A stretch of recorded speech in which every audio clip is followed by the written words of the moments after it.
Hello family members, ఎలా ఉన్నారు? Please Anitha.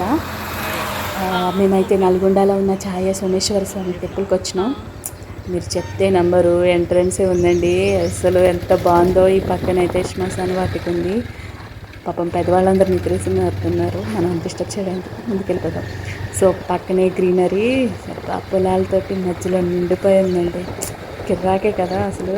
మనకు అలాగా తెలియని ప్లేస్కి వెళ్ళినప్పుడు ఒక రకమైన ఎక్సైట్మెంట్ ఉంటుంది. నాకే కాదు, అందరికీ ఉంటుంది అనుకోండి. ఈ పక్కన పొలాలు, అసలు చూసి చూడనట్టు గుడి ఉంది.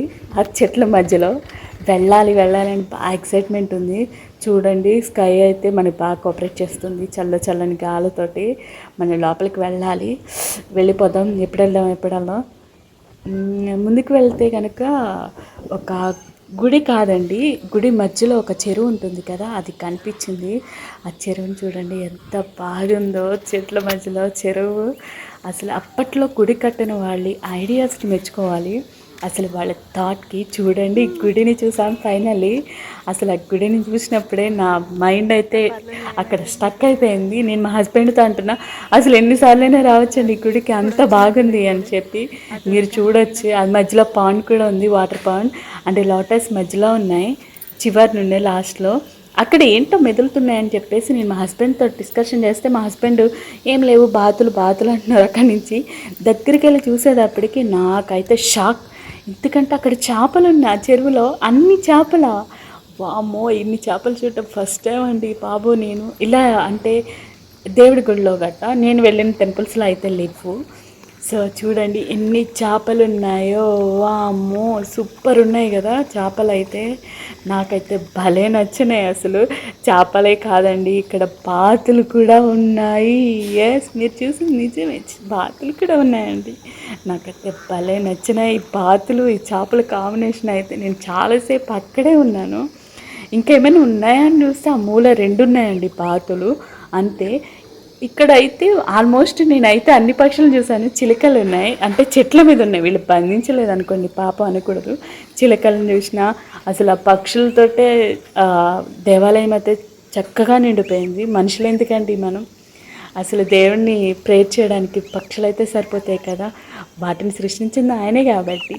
అసలు ఎంత బాగున్నాయండి, ఎంత నచ్చిందంటే ఈ టెంపుల్. నేను మా హస్బెండ్తో అంటున్నా, నన్ను వీక్లీ వన్స్ తీసుకురాని. ఈ కార్తీక మాసం అయితే ఇక్కడ ఫిక్స్. అంత బాగుంది, అంత నచ్చింది ఈ శివాలయం. అండ్ ఇది ఛాయ సోమేశ్వర స్వామి దేవాలయం అండి. ఇక్కడ ఏంటంటే ఒక నీడ అనేది ఆ శివాలయం వెనకాల పడుతుంది. ఆ నీడ ఎక్కడి నుంచి పడుతున్నది అనేది ఎవ్వరికీ తెలియదు. అంత క్లారిటీగా ఉంటుందంట ఆ నీడ మనకి కనిపించేది. సో మన గుళ్ళోకి వెళ్ళడానికి ట్రై చేద్దాం. ఇంకా మా హస్బెండ్ అయితే అక్కడే ఉన్నారు. ఇంకా లోపలికి వెళ్ళి చెక్ చేద్దాం ఇంకేమైనా ఉన్నాయని చెప్పేసి అని ముందుకు వెళ్తున్నారు. నేనైతే ఆ చెరువు దగ్గరే ఉన్నానండి. ఎందుకంటే ఆ చేపలు, ఆ పౌండ్, ఆ బాతులు అనేది చాలా బాగా నచ్చినాయి. ఇంకా మనం లోపలికి వెళ్ళిపోదాం.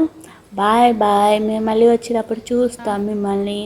సో లోపలికి అయితే వచ్చాం. టెంపుల్ అయితే ఇది.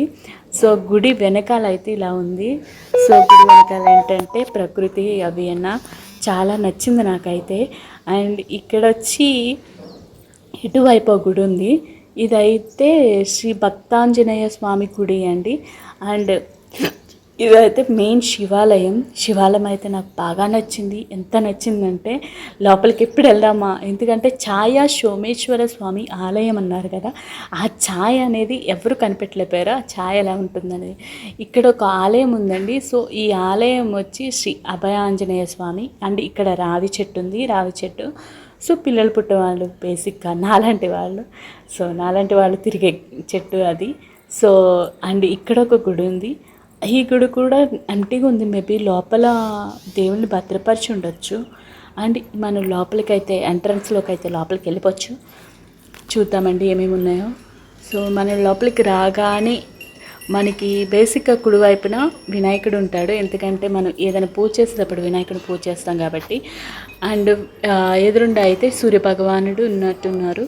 సో ముందు మనం వినాయకుడిని పూజిద్దాం. అదిగోండి, దండం పెట్టుకోండి. మీ గురించి కూడా నేను ప్రే చేసుకుంటాను. అండ్ లోపల ఎవరు అభిషేకం చేస్తున్నారు. సో మనకి శివుడు కనిపించలే. నేను పూజారిని అడిగాను. సో ఛాయ సోమేశ్వర స్వామి అన్నారు కదంటే సన్ వస్తేనే తప్ప ఛాయ్ అనేది గుడిలో పడదు అని చెప్పినారు. సో సన్ అనేది లేదు. మేము మిగిలిన దేవుళ్ళని అయితే దర్శించుకుని వచ్చేసినామండి. Bye friends, please like and share.